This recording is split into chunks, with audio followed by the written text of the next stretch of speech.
Srivani trust పేరుతో శ్రీవారి నిధుల నిలువు దోపిడీ. శ్రీవాణి ట్రస్ట్ ద్వారా విరాళాలు, నిధుల సేకరణ కార్యక్రమాలకు సంబంధించి పారదర్శకతను పాటిస్తున్నామంటూ తిరుమల తిరుపతి దేవస్థానం చైర్మన్ వైవి సుబ్బారెడ్డి శ్వేతపత్రం విడుదల చేశారు. శ్వేతపత్రం విడుదలయ్యాక ఎవరికి ఏ సందేహం ఉన్నా తీరిపోవాలి. కానీ ఈ శ్వేతపత్రం విడుదల తర్వాత ట్రస్ట్ భాగోతంపై అనుమానాలు రెట్టింపయ్యాయి. ఇంతకు ఏంటి శ్రీవాణి ట్రస్ట్? తిరుమల శ్రీవారి దర్శనానికి ఇప్పటికే వివిధ రకాల టికెట్లు అందుబాటులో ఉన్నాయి. అయినా సరే జగన్ రెడ్డి అధికారంలోకి వచ్చాక సెప్టెంబర్ 23, 2019న శ్రీవాణి ట్రస్ట్ ఏర్పాటు చేసి 10,000 రూపాయలు విరాళం ఇచ్చిన భక్తులకు శ్రీవారి దర్శనం కల్పిస్తున్నారు. ఒక్క మాటలో చెప్పాలంటే 10,000 రూపాయల టికెట్ అన్నమాట. ఆ మధ్యన తెలుగుదేశం నేత బండారు సత్యనారాయణ మా అబ్బాయి పెళ్లి నిమిత్తం కార్డు పట్టుకొచ్చి 3 టికెట్లు, నేను నా భార్య నా కొడుకు కొనుక్కున్నా 3 టికెట్లు 10,000 రూపాయలు లెక్కన. నాకు రసీదు ఇవ్వలేదే, చూపించండి. నా రసీదు ఉంటాయి కదా, మీ డూప్లికేట్ మీరు చింపేసి బుక్ రాయితే చెప్పండి, చేయలేను, నాకు ఇవ్వలేదే. అంతకుముందు మరో తెలుగుదేశం నేత అయ్యన్న పాత్రుడు వెళ్లినప్పుడు కూడా రసీదులు ఇవ్వలేదట. ఏంటా అని చూస్తే 4 ఏళ్ల నుండి ఇదే భాగోతం నడుస్తోంది. ఎవరికి ఈ రసీదు ఇవ్వలేదు సరికదా, శ్రీవాణి ట్రస్ట్ పై 4 ఏళ్లగా అసలు ఆడిటింగే లేదు. మరి ఓ లెక్క అంటూ లేని ఈ డబ్బంతా ఏమైపోయింది? ఇన్నాళ్లుగా తెలుగుదేశం పార్టీ నేతలు అడుగుతున్నా తిరుమల తిరుపతి దేవస్థానం నుండి సరైన సమాధానం లేదు. ఈ మధ్యనే చంద్రబాబు నాయుడు గారు కూడా ఇదే అంశాన్ని బహిరంగంగా ప్రశ్నించడంతో శ్రీవాణికి బిల్లు ఇవ్వాల అడిగాడు, మేము ఇవ్వమన్నారు. అంటే శ్రీవాణికి బిల్లు ఇవ్వకుండా ఆ డబ్బులు ఎవడి అకౌంట్ పోతుంది? దేవుడు చెప్పాడా నీకు బిల్లు తీసుకోవద్దని? నేను అడుగుతున్నా, శ్రీవాణి ట్రస్ట్ ఎవడు రన్ చేస్తున్నాడు? You answer that. దేవుడు డబ్బులు అకౌంట్ లేకుండా ఎందుకు తీసుకుంటున్నారు? ఎవడిచ్చాడు నీకు అధికారం? ఇప్పుడు రసీదులు ఇవ్వడం మొదలు పెట్టడంతో పాటు శ్వేతపత్రం ఒకటి విడుదల చేశారు.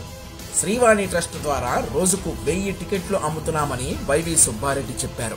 అంటే ఒక్కో టికెట్టు 10,000 రూపాయల చొప్పున రోజుకు 1 కోటి రూపాయలు, ఏడాదికి 365 కోట్ల రూపాయలు, 4 ఏళ్లకు 1460 కోట్ల రూపాయలు.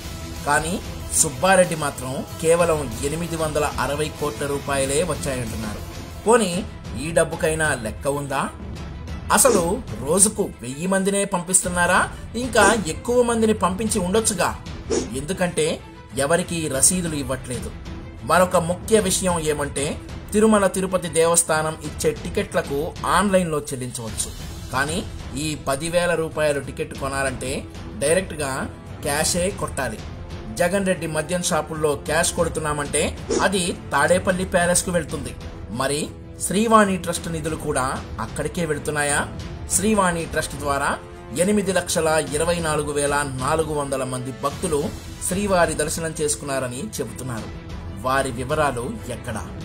శ్రీవాణి ట్రస్ట్ ను ఏర్పాటు చేసేటప్పుడు ఈ ట్రస్ట్ ను ప్రారంభించింది కేవలం మనం ఆలయాలు కట్టడం, శ్రీ వెంకటేశ్వర స్వామి ఆలయాలు కట్టడం, ఉన్న ఆలయాలను పరిరక్షించడం, తర్వాత దాన్ని మెయింటైన్ చేయడము, మేనేజ్ చేయడము. అలా తీసుకునే డబ్బులు ముందు తిరుమల తిరుపతి దేవస్థానంకు వెళ్లి అట్నుండి ట్రస్టుకు వెళ్ళాలి. కానీ ఇక్కడ నేరుగా ట్రస్టుకు ఎందుకు వెళుతున్నాయి? శ్రీవాణి ట్రస్ట్ డబ్బులతో దేవాలయాలు కడుతున్నామంటున్నారు. వైష్ణవ దేవాలయాలకు మాత్రమే తిరుమల తిరుపతి దేవస్థానం డబ్బులు ఇచ్చే వీలుంటుంది. ఇతర దేవాలయాలకు విరాళం ఇవ్వాలంటే ప్రభుత్వ ఆమోదం, అలాగే మ్యాచింగ్ గ్రాంట్ ఉండాలి. తిరుమల తిరుపతి దేవస్థానం బోర్డులో ప్రతిపాదన పెట్టి అనుమతి తీసుకోకుండా ఇష్టం వచ్చినట్టు శ్రీవాణి ట్రస్ట్ డబ్బులు ఖర్చు పెట్టడానికి సుబ్బారెడ్డికి ఏ అధికారం ఉంది? ఈ మధ్య కొంతమంది పీఠాధిపతులు రంగంలోకి దిగి శ్రీవాణి ట్రస్ట్ పై ఆరోపణలు చేయడం సరికాదు అని మాట్లాడారు. పీఠాధిపతులు ఆర్థిక పరమైన విషయాలపై పత్రికా సమావేశం పెట్టడం ఏంటి? ఇప్పటికే ధర్మారెడ్డి, సుబ్బారెడ్డిలు తిరుమల తిరుపతి దేవస్థానంను పక్కా వ్యాపార సంస్థగా మార్చేశారు.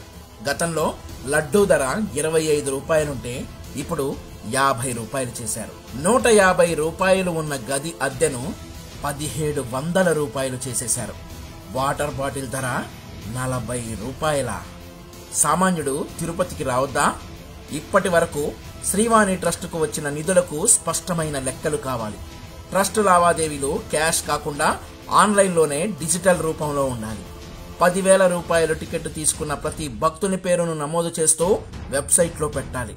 లెక్కలు అడిగితే అరెస్ట్ చేస్తామని బెదిరిస్తారా?